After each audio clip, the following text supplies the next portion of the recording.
Bienvenue à tous, c'est Info Soir. Voici les titres de ce mercredi. C'est un constat inquiétant. À Tanger, de plus en plus de jeunes développent des formes graves du coronavirus. Ce diagnostic vient nous rappeler que quel que soit l'âge ou l'état de santé, la vigilance, le port du masque et le respect des gestes barrières restent de mise. Il a pour objectif d'atténuer les effets de cette crise sanitaire et ses impacts sur les entreprises. Daman Oxygène, nous reviendrons en détail sur ce mécanisme mis en place en mars dernier et nous ferons le point sur ses résultats après 3 mois. 3 partis issus de l'opposition organisent une conférence de presse à Rabat. Le PAM, l'Istiqlal et le PPS qui ont présenté un mémorandum sur les élections prévues l'année prochaine. Une feuille de route pour revaloriser l'action politique et encourager la participation aux différents scrutins. Et puis nous terminerons avec ce nouvel espace artistique qui vient enrichir la scène culturelle casablancaise. L'exposition inaugurale de la galerie El Fed réunit 5 artistes dont les tableaux expriment avec justesse le thème de l'événement, la paix dans le monde arabe. Madame, Monsieur, bonsoir. Avant de développer ces titres, un aperçu sur les derniers chiffres du ministère de la Santé concernant la situation épidémiologique. 200 nouveaux cas d'infection ont été enregistrés durant ces dernières 24 heures, ce qui porte le bilan total à 17 962 depuis le premier cas signalé le 2 mars. Concernant les décès, 5 sont à déplorer, 4 à Marrakech et 1 à Tanger. Le nombre total des décès s'élève à 285. Et enfin, pour ce qui est des rémissions, 247 nouvelles guérisons ont été répertoriées à travers le royaume depuis hier soir. Et parmi les 220 nouveaux cas de Covid-19 recensés depuis hier, 44 l'ont été dans la région Tanger, Tétouan, El Hoceima, où un constat établi ces derniers jours inquiète les médecins. De plus en plus de jeunes développent des formes graves du coronavirus. Ce diagnostic vient nous rappeler que quel que soit l'âge ou l'état de santé, la vigilance, le port du masque et le respect des gestes barrières restent de mise. Reportage sur un récit de Eminem. Dans cette unité de réanimation de l'hôpital Mohamed VI de Tanger, l'équipe médicale est débordée car le nombre de malades du coronavirus admis ici augmente chaque jour. Sur les 29 lits de réanimation dont dispose l'établissement, 26 sont occupés par des patients de plus en plus jeunes. Nous accueillons chaque jour entre 4 et 6 patients se trouvant dans un état grave. Pendant le confinement, il s'agissait principalement de personnes atteintes de maladies chroniques ou de personnes âgées, mais aujourd'hui il est question de jeunes patients qui ont de 28 à 40 ans. En 24 heures, 44 nouvelles contaminations ont été enregistrées à Tanger, Tétouan, El Hoceima, une région qui compte à elle seule 679 cas actifs sur les 2041 enregistrés dans tout le royaume. À cette étape de la propagation du virus dans la région, nous prenons en charge de plus en plus de jeunes patients. Certains d'entre eux sont même dans un état grave au moment de leur arrivée à l'hôpital. En 24 heures, un mort est à déplorer à Tanger, Tétouan, El Hoceima, région qui compte, selon le ministère de la Santé, 8 cas dans un état sévère ou critique sur les 33 enregistrés à travers le Maroc. C'est une zone où un foyer d'épidémie avait été découvert le mois dernier après les cas de contamination massive à l'El Mimouna dans la province de Kenitra. La justice vient de se prononcer. Le procureur du roi, près le tribunal de première instance de Souk l'Erba el-Gharb, fait savoir que l'enquête a révélé de nombreux manquements aux règles sanitaires. Ainsi, il a été décidé de poursuivre en justice les responsables des 3 unités et les personnes chargées du transport des travailleurs au sein de ces unités de transformation de fruits rouges pour avoir enfreint l'article 4 du décret loi relatif à l'état d'urgence sanitaire. Et le respect de certains gestes barrières n'est pas seulement important, mais obligatoire. C'est le cas du port du masque. Si un relâchement a été observé durant ces dernières semaines, il est nécessaire de rappeler que toute personne qui ne s'y conforme pas encourt une peine d'emprisonnement d'1 à 3 mois et d'une amende allant de 300 à 1300 dirhams. Reportage Abdel Fattah Moumen sur un récit de Jazel Ahmed. Le masque de protection se serait-il envolé en même temps que l'assouplissement du confinement sanitaire? C'est en tout cas le constat que nos équipes ont fait dans les rues de Casablanca. Entre non-port et accessoires de coût, la bavette ne semble pas séduire les citoyens qui oublient qu'ils sont exposés à des sanctions. Je ne savais pas qu'il existait des peines à l'encontre des contrevenants. Effectivement, c'est 300 dirhams. Mais je n'en porte pas car je viens de sortir du travail. Je vais mettre ma bavette de suite. Première fois. En cas de non-port du masque, nous devons payer une amende. Et en cas de récidive, nous risquons la prison. En effet, le non-port du masque est considéré comme l'une des causes de la propagation du virus. L'obligation de le porter est en vigueur depuis le 7 avril dernier. Tout contrevenant est passible d'une peine de prison allant d'1 à 3 mois et d'une amende entre 300 et 1300 dirhams ou l'une des deux sanctions en respectant le principe de la peine la plus lourde. C'est tout à fait logique. Sans dissuasion, on ne respectera pas cette mesure, sachant que nous sommes en danger. En danger. Si certains croient que le virus n'est plus là, ils se trompent. On ne doit même pas se poser la question. Il faut porter son masque. Avec une production quotidienne de 10 millions de masques jetables à 80 centimes l'unité, le masque de protection reste accessible aux citoyens. Il est surtout l'un des moyens les plus efficaces pour endiguer la pandémie. Elle a démarré le week-end dernier la 3e tranche d'aide exceptionnelle accordée aux ménages du secteur informel, une aide financée par le Fonds spécial de gestion de la pandémie du Covid-19 et qui touche 64% des familles marocaines qui vivent des activités informelles. Exemple à Agadir où les opérations de retrait se poursuivent au niveau des points dédiés. Reportage Hussein Ouzig, Rafik Agomad, le récit est de Mamadou Diène. C'est une aide financière qui tombe à point nommé pour ces travailleurs et travailleuses de l'informel. Leur activité fortement freinée par la pandémie du Covid-19, ces pères et mères de famille reçoivent ainsi un soutien financier à quelques jours seulement de l'aide à l'ADA. Pour eux, cela constitue une véritable bouffée d'oxygène. C'est la 3e fois que nous bénéficions de cette aide. On en a vraiment besoin pour célébrer l'Aïd. Je ne travaille plus depuis 3 mois et c'est la 3e fois que je bénéficie de cette aide. L'enveloppe est comprise entre 800 et 1200 dirhams selon la taille de la famille, financée par le Fonds spécial pour la gestion de la pandémie du coronavirus. Cette 3e phase de l'opération a touché plus de 4 millions de familles à travers le royaume, évoluant dans le secteur informel. Il a également pour objectif d'atténuer les effets de cette crise sanitaire et surtout ses impacts sur les entreprises. Dans le cadre de la mise en œuvre des mesures décidées par le comité de veille économique, le ministère de l'économie a mis en place le 26 mars dernier auprès de la Caisse centrale de garantie un nouveau mécanisme de garantie appelé Daman Oxygène. Je vous propose de revenir en détail sur ce mécanisme et de faire le point sur ses résultats en l'espace de 3 mois dans ce reportage de Yousf Lotfi. Le récit est de Amina Mkhalq. C'est en application des mesures décidées par le comité de veille économique que Daman Oxygène a été lancé fin mars. Objectif, atténuer les effets du coronavirus sur les très petites et moyennes entreprises. En moins de 3 mois, ce produit mis en place auprès de la Caisse centrale de garantie a servi 17 milliards de dirhams à 45 000 entreprises.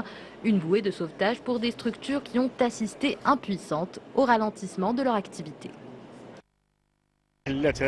Heureusement que ces petites structures ont pu bénéficier de cette aide car beaucoup d'entre elles ont subi de plein fouet les effets de la crise du coronavirus.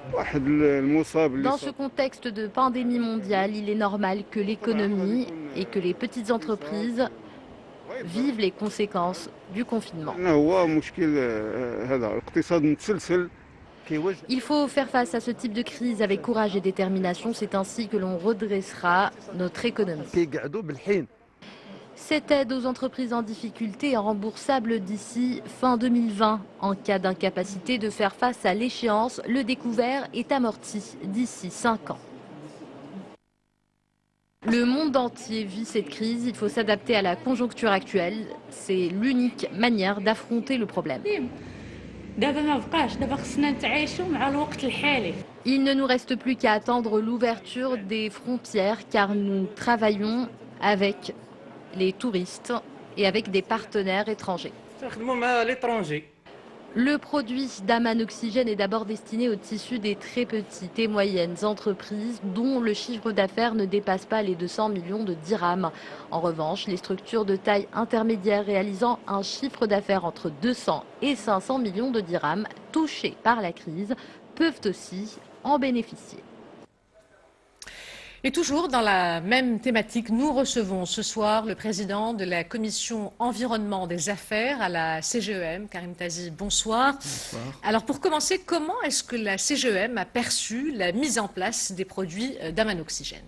Écoutez, la crise que nous traversons est inédite de par sa nature, son ampleur, son intensité, je dirais même sa soudaineté. La plupart des économies dans le monde ont essayé de s'y adapter avec plus ou moins de succès. Dans ce contexte, le Maroc, sous la conduite éclairée de Sa Majesté le roi Mohamed VI, que Dieu l'assiste, a fait preuve d'une gestion exemplaire, à la fois sur le plan sanitaire. Alors on a eu jusque-là, si on devait citer un exemple, jusque-là on a eu un taux de létalité parmi les plus faibles au monde, mais la gestion a été exemplaire aussi sur le plan social, avec un ensemble de mesures qui ont soutenu à la fois le pouvoir d'achat et qui ont permis de maintenir un ensemble d'emplois, et puis sur le plan économique. Alors d'Aman Oxygène, c'est un bel exemple de justement ces dispositifs qui ont été mis en place sur le plan économique par les pouvoirs publics, en particulier le comité de veille économique qui a travaillé en concertation avec le secteur privé et la CGEM. Alors, est-ce que ce produit d'Aman Oxygène a permis aux entreprises d'amortir l'impact de la crise? Écoutez, il faut savoir que cette crise, ça a été un choc brutal pour énormément d'acteurs. Les acteurs n'y étaient pas du tout préparés et ce sont des acteurs de tous les secteurs, ou la grande majorité des secteurs, que ce soit le tourisme, l'aérien, comme on le sait, mais aussi énormément de très petites entreprises et de PME qui ont, du jour au lendemain, été confrontées à une baisse très importante des recettes, voire carrément un arrêt, une absence absolue, et en même temps des charges d'exploitation qui devaient continuer. Donc ce produit a été, je dirais même, vital, en tout cas déterminant pour un grand nombre d'entreprises. Bien sûr, tout le monde sait que cette crise n'est pas une crise qui s'est arrêtée, qui allait s'arrêter au bout de 3 mois. Donc le produit a été conçu pour avoir des effets, pour permettre aux entreprises de résister pendant ces 3 mois. Dès le départ, une réflexion a été menée pour mettre en place d'autres produits qui allaient permettre aux entreprises d'entamer leur relance et d'adapter à nouveau leur business model en fonction d'un nouvel environnement économique mondial beaucoup plus complexe. À ce jour, combien d'entreprises ont bénéficié d'Aman Oxygène? Écoutez, à la CGEM, on fait régulièrement des enquêtes auprès d'un nombre important, significatif d'adhérents représentant tous les secteurs, les régions, les tailles d'entreprise. Ce que nous savons aujourd'hui, c'est que globalement, en plus, quand si vous voulez, on compare ça avec les ressources d'Inforisque et de la CCG, nous savons qu'au Maroc, il y a environ 250 000 entreprises. 150 000 qui déclarent un chiffre d'affaires. Sur ces 150 000 entreprises, et les chiffres, si vous voulez, de nos enquêtes avec ceux qui sont communiqués par la CCG se coïncident, sur ces 150 000 entreprises, il y aurait un tiers des entreprises qui ont bénéficié d'Aman Oxygène. Il faut savoir que 80%, environ 80% des dossiers qui ont été demandés ont été accordés à travers le réseau bancaire et que 90% sont des TPE. Il faut savoir que ces produits ont permis de soutenir les très petites entreprises qui sont d'ailleurs les plus touchés d'une part, mais qui aussi représentent aussi le poumon économique et je dirais le fer de lance de notre économie. Kamtazi, je rappelle que vous êtes le président de la commission environnement des affaires à la CGEM. Merci d'avoir répondu à notre invitation. C'est moi qui vous remercie. Politique à présent, avec cette conférence de presse à Rabat organisée par 3 partis issus de l'opposition, le PAM, l'Istiqlal et le PPS, qui ont présenté un mémorandum sur les élections prévues l'année prochaine, une feuille de route pour revaloriser l'action politique et encourager la participation aux différents scrutins prévus en 2021. Reportage Abdelhafed Lemnouar et Hicham Souni sur un récit de Mehdi Soufiane. Les partis politiques se préparent déjà pour les scrutins de 2021. En vue des élections législatives, communales et régionales, le parti Authenticité et Modernité, le parti de l'Istiqlal et le parti du Progrès et du Socialisme appellent dans un mémorandum à donner un nouveau souffle à l'action politique.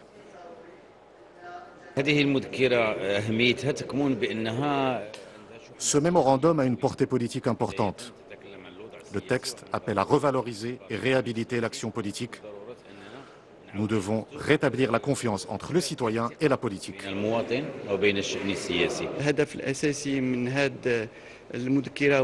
L'objectif principal du mémorandum est la réforme politique.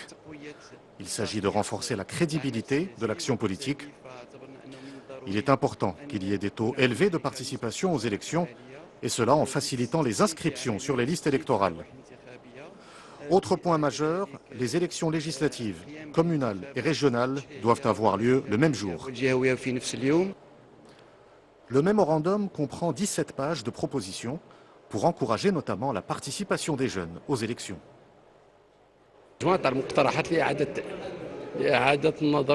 devons revoir certains textes de loi. Vu les circonstances marquées par la crise sanitaire, nous nous sommes contentés de propositions d'amendements conjoncturels. Après les élections, nous devrons ensuite lancer un grand débat sur les textes qui encadrent l'exercice démocratique au Maroc. Tous situés dans les rangs de l'opposition, le PAM, l'Istiqlal et le PPS affichent ainsi un front commun à travers ce mémorandum, un an avant des rendez-vous électoraux très attendus. C'est l'épreuve de la dernière chance. La session de rattrapage du baccalauréat a démarré aujourd'hui et elle était placée, tout comme la session ordinaire, sous le signe de la prudence. Toutes les mesures ont été prises pour assurer la sécurité des candidats et du staff. Les résultats seront annoncés le 29 juillet. Reportage Soumia Douhaimi, le récit est de Jaziel Hamel. Dans quelques minutes, cette lycéenne planchera sur sa première épreuve de rattrapage du baccalauréat. Des examens placés sous le signe de la vigilance et de la prévention pour ces candidats. Des candidats qui saisissent cette nouvelle chance qui s'offre à eux pour tenter enfin d'obtenir le précieux sésame.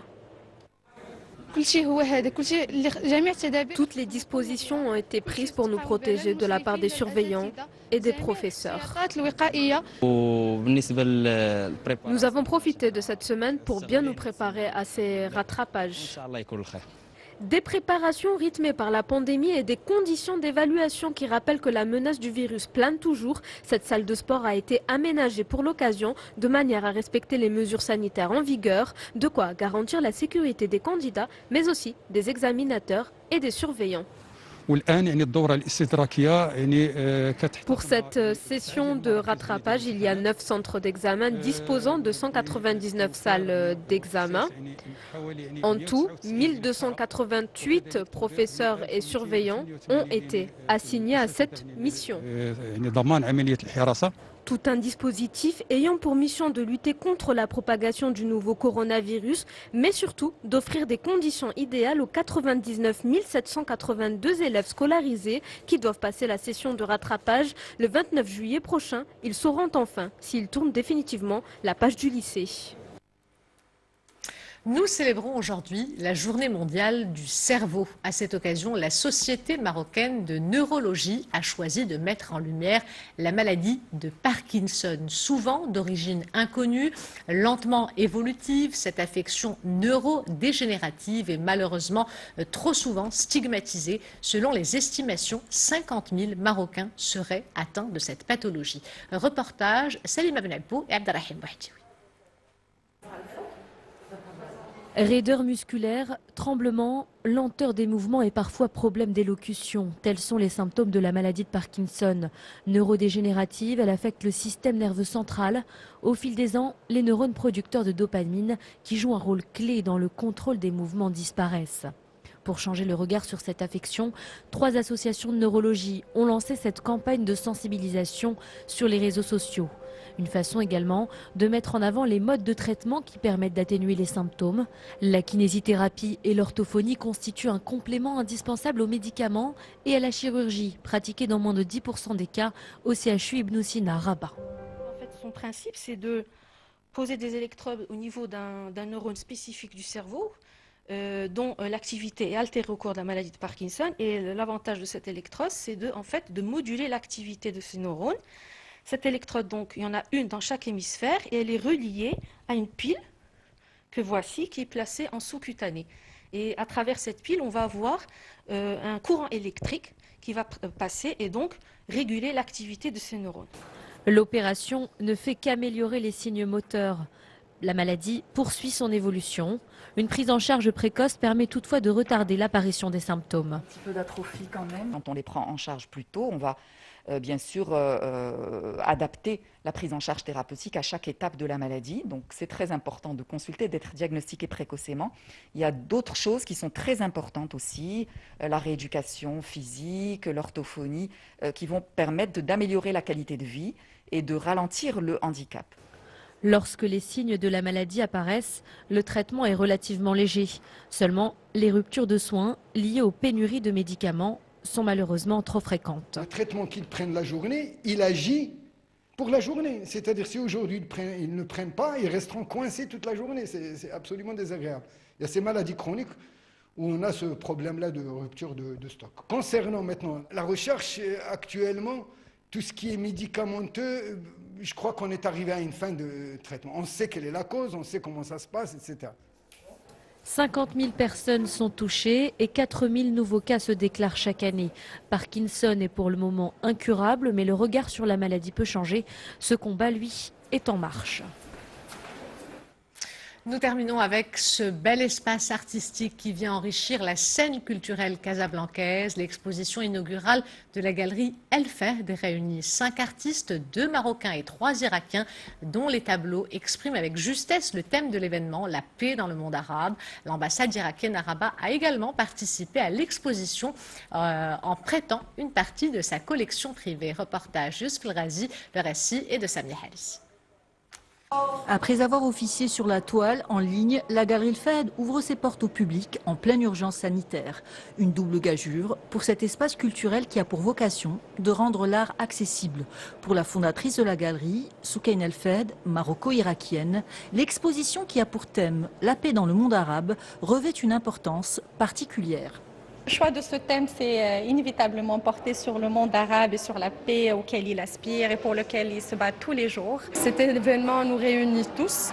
On a sélectionné des artistes marocains, Driss Hilmi, Hanan Zdik, comme on a sélectionné aussi, on a une très belle sélection d'artistes irakiens et on a une jolie collection de l'ambassade irakienne.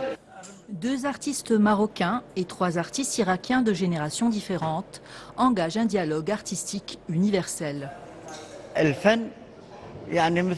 L'art n'a pas de nationalité distincte. Toutes les nations participent à l'art avec pour seul but la paix, la bonté et la tranquillité.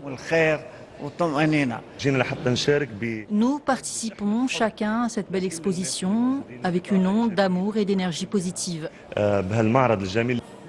L'exposition est enrichie d'œuvres appartenant à la collection privée de l'ambassade irakienne à Rabat.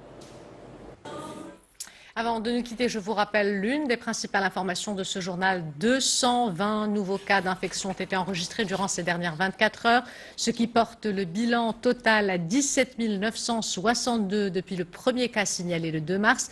Concernant les décès, 5 sont à déplorer, 4 à Marrakech et 1 à Tanger.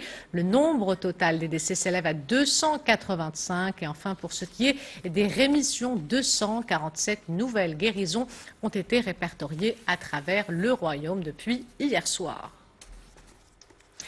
Voilà, c'est la fin de cette édition. L'information se poursuit sur notre site 2m.ma et sur l'application My2M. Le prochain journal El Messaïa vous sera présenté par Hicham Ralfaoui. Quant à moi, j'aurai le plaisir de vous retrouver demain si tout va bien. En attendant, excellente soirée à tous.